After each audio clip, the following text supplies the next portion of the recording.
Bonjour tout le monde, c'est Yannick, j'espère que vous allez bien. On se retrouve aujourd'hui pour une nouvelle vidéo. Poco frappe fort en ce début d'année, notamment avec ses deux derniers smartphones qui sont les X3 Pro et le F3 que je vous présente ici. Et le F3 justement, parlons-en. Joli design, grosse puissance, bel écran et prix relativement contenu.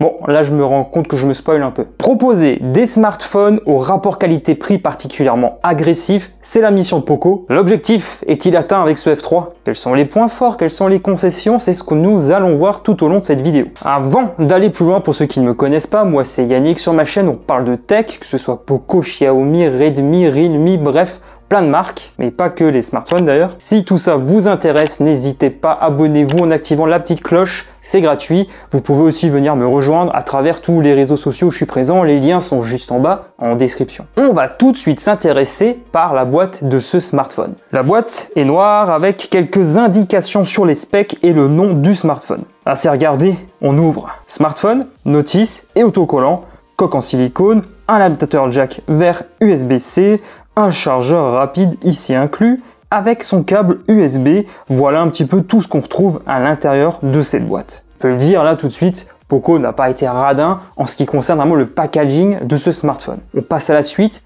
et on va maintenant évoquer le design et la fiche technique de ce F3. Déjà, ce qu'il est bon de noter, point de vue prise en main, c'est que le smartphone pèse un peu moins de 200 grammes, ça c'est plutôt cool. Le F3 arbore un écran AMOLED de 6,67 pouces au bord fin, le poinçon est ancré au milieu sur la partie supérieure du smartphone. Sur la tranche droite, nous retrouvons les boutons du volume et le bouton Power abritant le capteur d'empreinte qui est ici, situé sur le côté et qui se montre assez efficace. La tranche inférieure abrite l'emplacement dual nano SIM.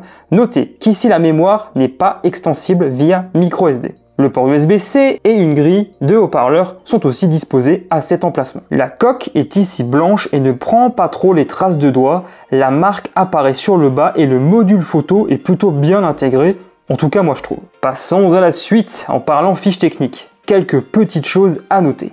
Le smartphone bénéficie du Snapdragon 870 et il est compatible 5G.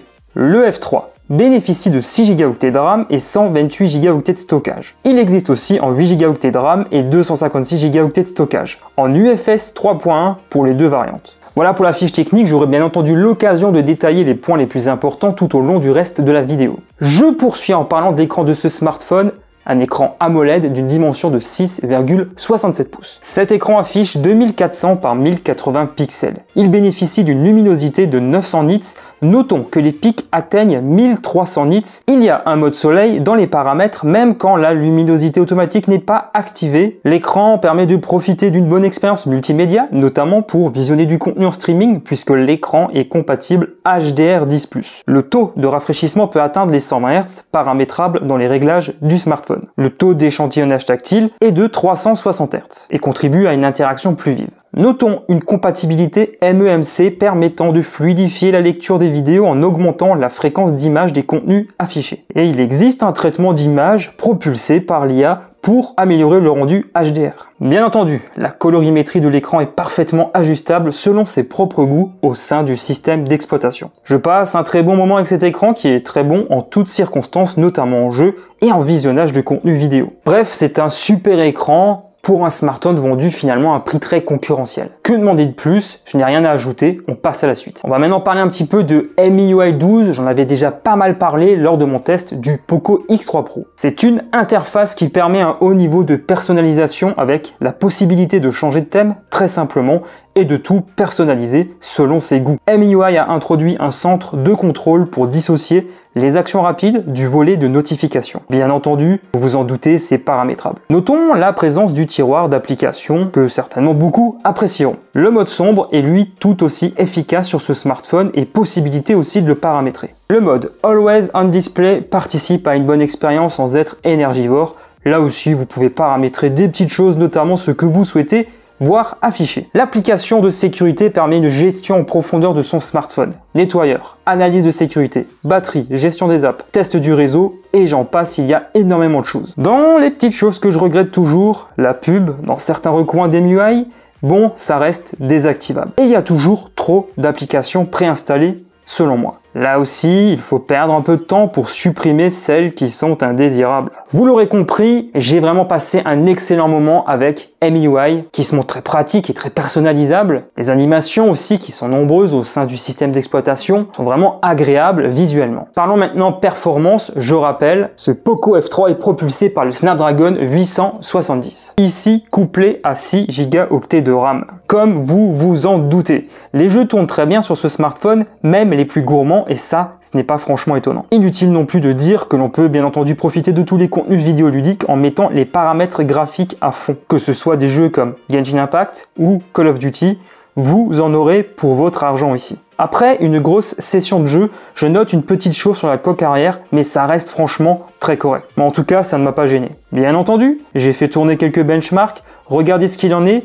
C'est vraiment très prometteur, non? Ce smartphone est toujours très réactif, très fluide en toutes circonstances.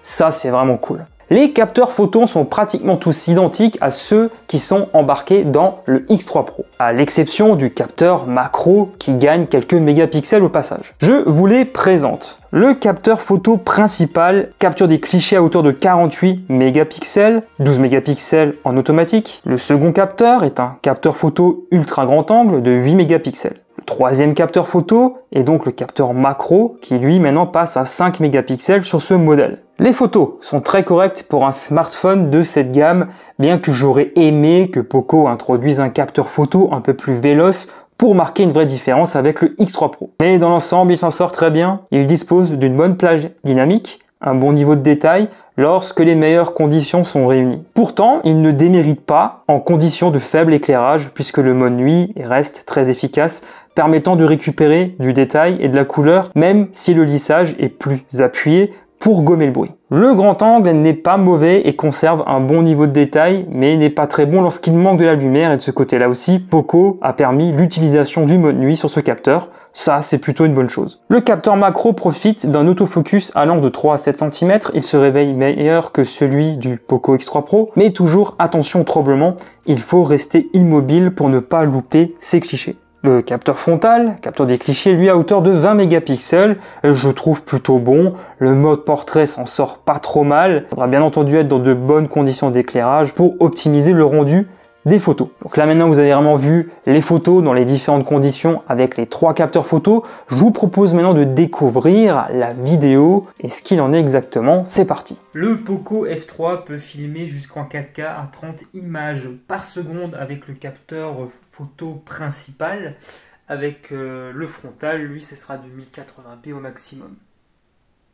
Donc là franchement au niveau de la qualité d'image, il m'a l'air en tout cas d'être franchement pas mal du tout. On a une bonne stabilisation globalement. Je vous propose aussi là de découvrir le mode clone qui est donc disponible directement à partir du menu plus dans l'application photo que je trouve plutôt assez ludique à utiliser. C'est assez drôle. Après vous, je sais pas trop ce que vous en pensez si vous utilisez voilà, ce type de fonctionnalité. Voilà, là aussi, pour que vous ayez aussi une bonne idée de la qualité d'image avec le capteur photo frontal. Je sais pas ce que vous en pensez. Après, au niveau de la stabilisation, ça m'a pas l'air trop mauvais non plus. Après, peut-être au niveau de la colorimétrie, c'est peut-être un peu plus flashy qu'avec le capteur photo principal. Après, voilà. Ça m'a l'air en tout cas plutôt assez sympa. Comme d'habitude, je vous mets quelques photos sur Instagram si vous voulez prendre plus de temps pour analyser quelques photos. Je trouve en tout cas que le module photo est plutôt bien équilibré et ne manque pas de polyvalence, surtout pour un smartphone proposé à un prix si concurrentiel. Bien sûr, les smartphones plus chers font bien mieux, j'en suis conscient, mais globalement, je trouve la partie photo convaincante et assez satisfaisante. D'ailleurs, vous, dites-moi ce que vous en pensez. Le Poco F3 profite de haut-parleurs stéréo pour vous permettre de vous plonger de manière plus satisfaisante dans vos contenus vidéo, sur les plateformes de streaming préférées ou encore en situation de jeu. Toutefois, le Dolby Atmos n'est aujourd'hui pas encore disponible sur le Poco F3 qui mentionne sur son site que cette fonction sera disponible via une future mise à jour OTA. Ça, c'est un peu dommage. Pas de prise jack, mais un adaptateur USB-C vers jack est fourni in the box. Les écouteurs fournis par Poco sont de bonne facture, même si on aura tendance à privilégier d'autres accessoires plus musclés, en tout cas pour les plus mélomanes. En tout cas, je trouve qu'au niveau de la partie son, c'est plutôt riche, équilibré, mais comme souvent, ça manque légèrement de basse. On passe à la suite. Ce Poco F3 embarque une batterie d'une capacité de 4520 mAh. Vous allez pouvoir tenir une bonne journée sans problème à condition de vous montrer peut-être un peu plus modéré en matière de jeux vidéo. Je vous montre d'ailleurs un exemple d'une journée en utilisation pour vous donner une idée. Comme vous pouvez le constater, j'ai quand même pas mal joué et visionné de contenu sur YouTube. Et je trouve personnellement qu'il s'en sort très bien. J'ai passé ce smartphone au benchmark PCMark pour l'autonomie. Vous voyez le résultat à l'écran. Il s'en sort bien compte tenu de la capacité de la batterie. La charge rapide de 33 watts est efficace. Il faut compter environ une cinquantaine de minutes pour un rechargement complet. Et bien sûr, un chargeur est directement fourni dans la boîte. Déjà, qu'est-ce que je retiens de ce smartphone? C'est qu'il a un très joli design. On a vraiment une bonne prise en main avec ce smartphone. La puissance du Snapdragon 870 qui permet toujours de profiter d'un système d'exploitation très fluide. Ce smartphone est aussi compatible 5G, ça c'est plutôt pas mal pour la longévité du smartphone. L'écran est vraiment excellent, il nous permet de vraiment pouvoir profiter du contenu multimédia et des jeux vidéo. L'autonomie et la recharge rapide sont aussi un point fort de cet appareil. Sans oublier MIUI, même si je regrette un petit peu toutes ces applications préinstallées. Enfin, moi je trouve personnellement que la partie photo est vraiment très correcte pour un smartphone vendu à ce prix. Franchement, finalement, on peut difficilement en demander plus à Poco, vu tout ce qu'on a déjà pour ce prix. Ah oui, c'est ça la question. Que demander de plus pour 300 €, 3 fois moins cher qu'un flagship concurrent? Même si bon, le prix a un peu augmenté en France depuis le lancement, mais vous connaissez les petits loulous de chez Poco et Xiaomi, ils ont toujours tendance rapidement à proposer des promotions pour faire chuter les prix. Comme vous le savez, sur AliExpress, ce smartphone est disponible et bien entendu, vous savez très bien qu'il est moins cher là-dessus. D'ailleurs, si le Poco F3 vous intéresse, je vous mets tous les liens en description. Ainsi, maintenant s'achève cette vidéo. J'espère énormément qu'elle vous a plu. Si c'est le cas, merci toujours infiniment de me soutenir. C'est vraiment très important. Lâchez des commentaires, likez la vidéo. Bref, vous connaissez la musique. N'hésitez pas non plus à vous abonner si ce n'est pas encore fait et à me rejoindre sur tous les réseaux sociaux où je suis présent. Les liens sont aussi en description. Pour ma part, je vous retrouve très bientôt pour de nouvelles vidéos. D'ici là, prenez bien soin de vous, portez-vous bien. Ciao tout le monde.